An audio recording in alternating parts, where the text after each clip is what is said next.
11 सितंबर 2001। यह तारीख इतिहास में एक काले धब्बे की तरह दर्ज है। इस दिन दुनिया ने आतंकवाद का ऐसा चेहरा देखा जो पहले कभी नहीं देखा गया था। अमेरिका, जिसे दुनिया का सबसे ताकतवर देश माना जाता था, उस दिन घुटनों पर आ गया। यह सिर्फ अमेरिका पर हमला नहीं था, बल्कि पूरी मानवता पर हमला था। इस घटना ने पूरी दुनिया को हिलाकर रख दिया और इसके बाद दुनिया हमेशा के लिए बदल गई।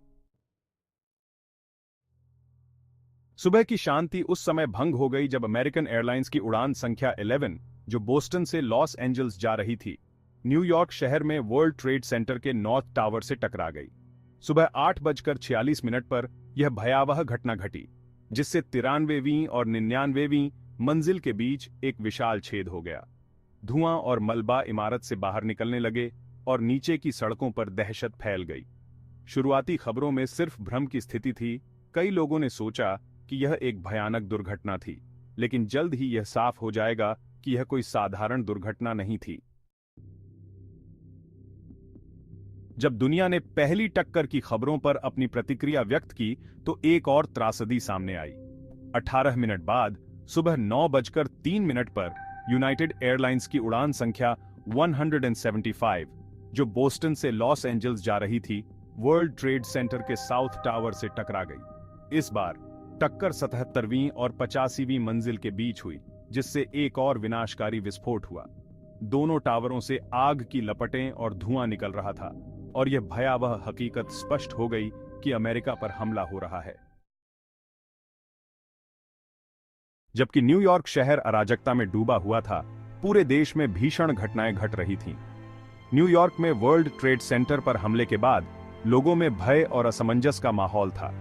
एक तीसरा विमान, अमेरिकन एयरलाइंस की उड़ान संख्या 77, वॉशिंगटन डीसी में पेंटागन से टकरा गया। यह हमला सुबह 9:37 पर हुआ और यह देश की सैन्य शक्ति पर एक सीधा प्रहार था। इस हमले ने पूरे देश को हिलाकर रख दिया। सुबह 9:37 पर हुआ यह हमला देश की सैन्य शक्ति पर एक सीधा प्रहार था। पेंटागन के पश्चिमी हिस्से में एक भीषण आग लग गई और इमारत का एक हिस्सा ढह गया। इस हमले ने न केवल इमारत को नुकसान पहुंचाया, बल्कि कई निर्दोष लोगों की जान भी ली। पेंटागन के पश्चिमी हिस्से में एक भीषण आग लग गई और इमारत का एक हिस्सा ढह गया। इस आग को बुझाने के लिए फायर फाइटर्स ने अपनी जान की बाजी लगाई। इस हमले ने देश की सुरक्षा व्यवस्था पर गंभीर सवाल खड़े कर दिए। लगभग उसी समय चौथा और आखिरी विमान, यूनाइटेड एयरलाइंस की उड़ान संख्या 93, जो नेवार्क, न्यू जर्सी से सैन फ्रांसिस्को जा रही थी, पेंसिल्वेनिया के शैंक्सविल के पास एक खेत में दुर्घटनाग्रस्त हो गई। इस विमान के यात्रियों ने अपनी जान की परवाह किए बिना आतंकवादियों से संघर्ष किया। पेंसिल्वेनिया के शैंक्सविल के पास एक खेत में दुर्घटनाग्रस्त हो गई। इस विमान के यात्रियों और चालक दल की बहादुरी के कारण, जिन्होंने आतंकवादियों से संघर्ष किया, विमान अपने इच्छित लक्ष्य तक पहुंचने में विफल रहा। यात्रियों और चालक दल की बहादुरी के कारण, जिन्होंने आतंकवादियों से संघर्ष किया, विमान अपने इच्छित लक्ष्य, माना जाता है कि वॉशिंगटन डीसी में अमेरिकन कैपिटल बिल्डिंग या व्हाइट हाउस तक पहुंचने में विफल रहा। इन बहादुर यात्रियों ने अपनी जान की कुर्बानी देकर अनगिनत लोगों की जान बचाई।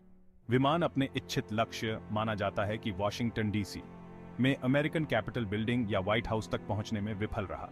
इस घटना के बाद वॉशिंगटन डीसी में सुरक्षा के कड़े इंतजाम किए गए। इस हमले ने देश की सुरक्षा व्यवस्था को और मजबूत करने की आवश्यकता को उजागर किया। जैसे ही धूल जम गई, दुनिया 9/11 के हमलों की भयावहता से जूझ रही थी। लगभग 3000 निर्दोष लोग मारे गए, जिनमें 90 से अधिक देशों के नागरिक शामिल थे। इस त्रासदी ने दुनिया को एकजुट कर दिया। विभिन्न देशों ने अमेरिका के प्रति संवेदना और समर्थन व्यक्त किया। दुनिया ने आतंकवाद की क्रूरता और मानव जीवन की नाजुकता का सामना किया। 9/11 के हमलों के बाद के दिनों और हफ्तों में अमेरिका ने सदमे और दुख से उबरने के लिए संघर्ष किया। राष्ट्र एकता और दृढ़ संकल्प में एकजुट हुआ, न्याय की मांग की और भविष्य में होने वाले हमलों को रोकने का संकल्प लिया। राष्ट्रपति जॉर्ज डब्ल्यू बुश ने आतंकवाद के खिलाफ युद्ध की घोषणा की और हमलों के लिए जिम्मेदार लोगों को न्याय के कटघरे में खड़ा करने का वचन दिया। ओसामा बिन लादेन के नेतृत्व में अल कायदा आतंकवादी संगठन को जल्द ही 9/11 के हमलों की जिम्मेदारी स्वीकार करते हुए पहचाना गया। 9/11 के हमलों के जवाब में अमेरिकी सरकार ने कई कदम उठाए, जिनमें पैट्रियट एक्ट पारित करना भी शामिल था। जिसका उद्देश्य आतंकवाद को रोकने और उससे लड़ने के लिए सरकार की शक्तियों का विस्तार करना था। पैट्रियट एक्ट ने खुफिया जानकारी एकत्र करने, निगरानी और कानून प्रवर्तन के लिए सरकारी एजेंसियों के अधिकार को व्यापक बनाया, जबकि समर्थकों ने तर्क दिया कि ये उपाय राष्ट्रीय सुरक्षा की रक्षा के लिए आवश्यक थे। आलोचकों ने नागरिक स्वतंत्रता पर उनके प्रभाव के बारे में चिंता व्यक्त की। पैट्रियट एक्ट के कुछ प्रावधानों को बाद में रद्द या संशोधित कर दिया गया, लेकिन इसने अमेरिकी समाज में सरकारी निगरानी और गोपनीयता के बीच बहस को हवा दी। इस अधिनियम के कारण कई कानूनी चुनौतियां और अदालती मामले भी सामने आए, जिनमें से कुछ ने सरकार की नीतियों को चुनौती दी। समय के साथ व्हिसलब्लोअर्स और लीक ने जनता के बीच जागरूकता बढ़ाई और निगरानी के दायरे और प्रभाव पर सवाल उठाए। प्रौद्योगिकी कंपनियों और गोपनीयता अधिवक्ताओं ने भी इस बहस में महत्वपूर्ण भूमिका निभाई। गोपनीयता की सुरक्षा के लिए एन्क्रिप्शन और अन्य उपायों की वकालत की यह बहस केवल अमेरिका तक सीमित नहीं रही, बल्कि वैश्विक स्तर पर भी फैल गई, जहां अन्य देशों ने भी इसी तरह के निगरानी उपायों पर विचार किया। इतिहास में सरकारों ने सुरक्षा के नाम पर नागरिक स्वतंत्रताओं को सीमित करने के प्रयास किए हैं, और पैट्रियट एक्ट ने इस परंपरा को एक नई दिशा दी।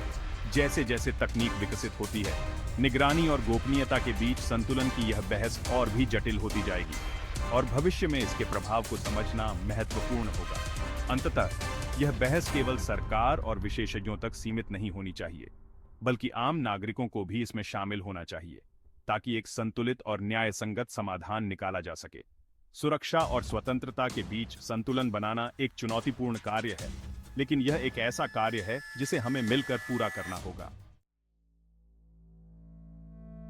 9/11 के हमलों का दुनिया भर में सुरक्षा उपायों पर गहरा प्रभाव पड़ा। हवाई अड्डों और अन्य सार्वजनिक स्थानों पर सुरक्षा जांच कड़ी कर दी गई, और ट्रांसपोर्टेशन सिक्योरिटी एडमिनिस्ट्रेशन (TSA) जैसी नई एजेंसियां बनाई गईं।